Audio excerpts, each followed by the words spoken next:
I joined Microsoft Japan in March 2020 at the peak of the COVID pandemic. And I joined Microsoft Japan as a technical trainer. So basically teaching both in English and Japanese, tech fellows from other companies, but also from Microsoft Japan customers, how to leverage Microsoft technology with a focus on Azure, which is the Microsoft Cloud and general IT concepts such as AI, data, and security.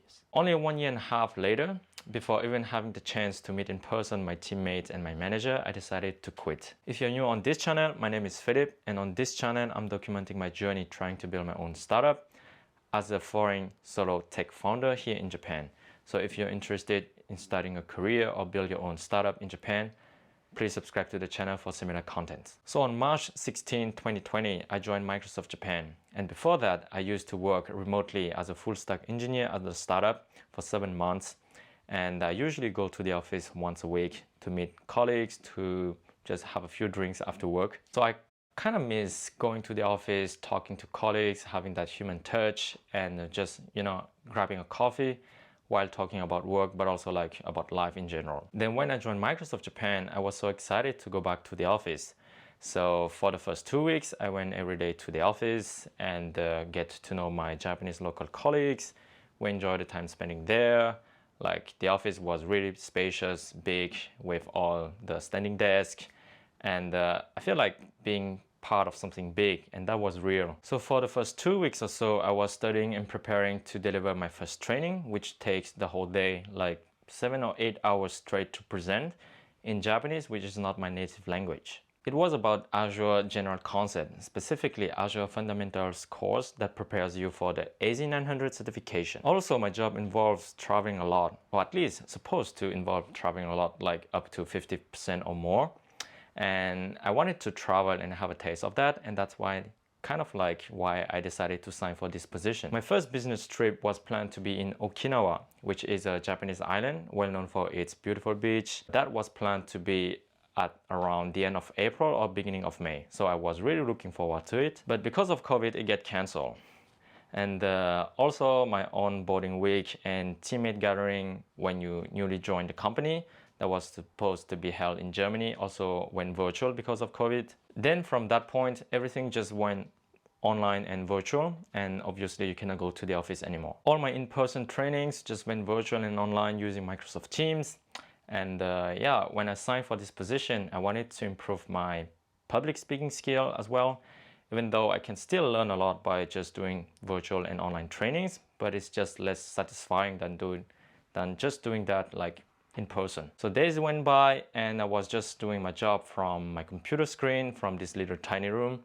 And basically I belong to a global team where my teammates are also technical trainers from different countries, teaching people in different languages, and my manager is based in the US. And before I realized, months just went by and we still didn't get a chance to gather and meet each other in person. I also had the opportunity to deliver a talk about AI in collaboration with other Microsoft evangelists.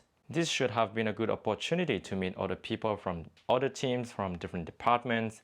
And in normal time, we will just gather in a studio and just meet in person and do it live from there. But of course, everything went online, so no gathering. We just do it from our own home, and it was broadcasted live on YouTube. But still, it was a good experience. So my day-to-day job was challenging enough and diverse enough to keep me motivated despite the lack of that social side. And my colleagues are really nice. We sometimes also have some online gathering or lunch. And we also were building internal software tools, so I can also put into use my software engineer skill as well. Also, another part of my job was to record videos about training videos that will be used for Microsoft webinars. Those are really challenging and demanding tasks, and that's where I grow kind of like the most, because it helps me be more comfortable talking to the camera, and I'm trying to put that into use as well while recording this video on YouTube. So why I decided to quit only after 1.5 years? So since I came to Japan 4 years ago, I was aiming for one and only one goal, to start my own startup here. So I was building my own language exchange app called Sevayu, and I do that while working full-time, so after work and on the weekends. And I wanted to be able to build that full-time. So my goal from the beginning was to get the Japanese permanent residency as soon as possible, which will allow me to work full-time on my own project without having to be employed in some company. And there's a point system in Japan which allows you to get to that Japanese permanent residency sooner than the 10 years period. So I made a whole video explaining how I got mine in 4 years instead of 10. So if you're interested, please check out the link below in the description. So when I joined Microsoft Japan, I got enough points to apply it after 1 year.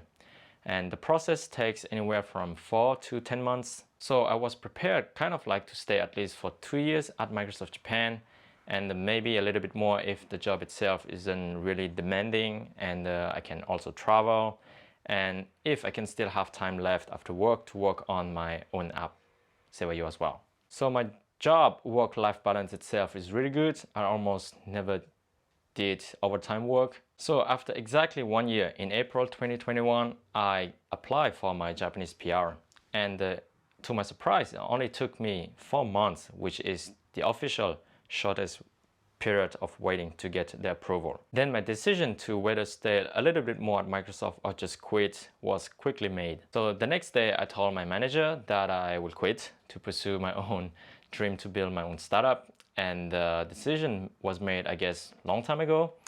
And the whole COVID and work from home things just reinforced my decision to quit right away rather than staying a little bit more. So I went to the Microsoft Japan office on my last working day, returning back my PC equipment and my employee badge and all. It was a Friday and the office was so empty.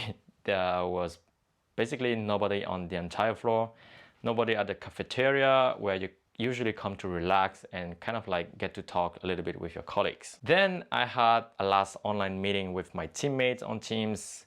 We had a great talk. And yeah, it was kind of like my last meeting with them. Then I was sitting there at the cafeteria with nobody around writing my departure email. And honestly, I've never felt that lonely in a place where I was looking so forward to come to work with all the brightest people in the world gathering into one place. Then I just put my true feelings into words, writing my email. And yeah, it was my last email. I said thank you for letting me be part of Microsoft journey. And even though it was a short period of time, I was so proud to be part of that journey with Microsoft as a Microsoft employee. Saying that the only thing that I regret was to not be able to meet my global teammates and my manager, not even once in person before quitting. So I just write all these words into my email. But now it's time for me to pursue my own dream, switch to work full-time on my solo startup. And yeah, it was just plain and honest feelings, and I just write everything into that email. And I also put my LinkedIn profile link in that email, but also my language exchange app Seiwayu link as well. So for those who are interested, they can check out. And yeah, of course, like every departure email, I just CC everyone in Microsoft Japan. It was kind of like the last chance to self-promote. Then a few minutes later, and it was a Friday evening at 7 p.m. And I received a lot of LinkedIn connection requests from my colleagues from different departments. Most of them I don't really know and I've never met, but they just took the time to connect and replying to my email and sending all like encouraging words and all. And I was really kind of like glad to receive those words. And the first reply was from a chief executive at Microsoft Japan. And he sent me encouraging words, and I really appreciate it, and was kind of moved that my colleagues took the time to write me back and send me those encouraging words on a Friday night. Then I also write a long post on LinkedIn. So it was actually my very first post on LinkedIn, just walking through my story at Microsoft Japan, why I decided to quit to pursue my own dream and all, and also a little shameless plug for my application Seiwayu, so people can also support it if they want. So I didn't have much expectation or anything, just wanted to leave a post so that years later I can just look back and remember that moment and not regretting my choice of quitting. And then I left the office walking in Tokyo street nights and feeling weird to kind of quit and wondering whether I made the right choice or not to quit. So I was wondering what will be my next plan and steps, and all these different scenarios playing in my head. Also feeling kind of like lonely to leave the boat. And then outside at the station, there was like that street artist. He was performing his show, like dancing show, with people around watching him and applauding and all. And that quick moment like of kind of like joy outside just gave me a lot of energy back, and saying to myself that I made the right choice and decision to move on and to pursue my own startup full time. Then I went to have a quick dinner and then went back home, and then my phone started to ring, and I got a lot of notification. So from people answering my departure email, people liking, commenting with encouraging words on my LinkedIn post. I was like, wow, in a few hours, like the post on LinkedIn just got to hundreds of likes, and I see the number of new sign up for SevaU just increase and keep increasing. And my LinkedIn post somehow just went viral, and that for a few days. So people keep commenting, liking, sharing this post, and I got like at the end more than 9,000 likes and also more than 80 shares. Amongst those comments, there were even like a comment from a chief executive at Microsoft Asia showing his support into pursuing my own startup and all, and that was really encouraging and moving as well. So in total, that post alone brought me just like new connection, because people were requesting connection, and I got in total 2,000 new connections. That's kind of like crazy. So some people saying supportive and supporting and encouraging words, and some people asking for advice to start a career in Japan or if they want to start their own business here. And others just say thank you for awakening their desire to pursue their own dream, to build their own stuff as well. So it was completely unexpected, and as a result, that LinkedIn post alone brought me like 500 new signups on SevaU, my app. And of course, a lot of those signups are just maybe some curious people wanting to try out the app and see what like a solo dude can build. And but among those, there are also people who keep using the app daily after signing up. And of course, I didn't expect the spike of new sign up to stay forever like this. I think it will just fade after the period that the post went viral, and because it was just like an ephemeral one-time thing. But still, that's the power of social network algorithm. So I almost didn't submit that LinkedIn post, thinking that it was a little bit too much like self-centric and self-promotion kind of post, with like the shameless plug and all for my app. But then I realized that a lot of people actually like this kind of authentic experience sharing, because they can relate it to you as well. And that can help them to pursue their own path as well. So I feel like sharing is really important and can be useful to others. And that's why I'm trying to do that as well on this channel. Because maybe it's not easy to find someone with similar experience as you who are willing to take the leap of faith just by putting away their good job as a prestigious company. So soon after I quit, a few people reached out to me asking for career advices or for partnerships, and also some potential investment in the future. And I also was told that my experience was interesting enough to be worth sharing.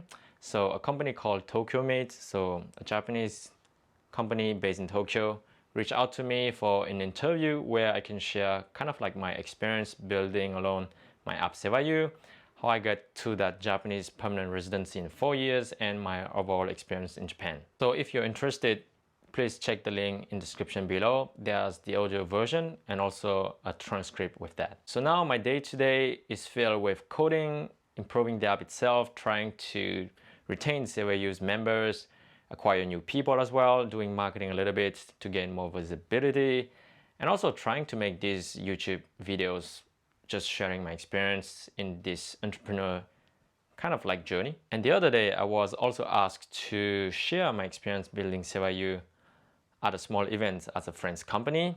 So this was like the really first time when I can talk and present in person about SevaU, and thanks for the opportunity, by the way. So I didn't think that talking proudly and freely about the little baby that you've been building for years feels so good and satisfying. Looking back, I don't regret at all quitting sooner my job at Microsoft Japan, because now I can really focus on growing SevaU and not just spending time coding the app, but also I can spend more time doing marketing, networking, reach out to more people, and overall just have more time to think about how I can turn this into a legit business in the close future. So that's it, my experience on how and why I quit Microsoft Japan after working there 1.5 years. So if you like this video and want to follow my journey as a foreign solo tech founder in Japan, please subscribe to the channel and leave a comment if you have any question. And feel free to also check out my app Sewayu in the description below if you want to just find Japanese native speakers in your area with whom you can practice Japanese. So that's it, and thanks for watching, and see you in the next one.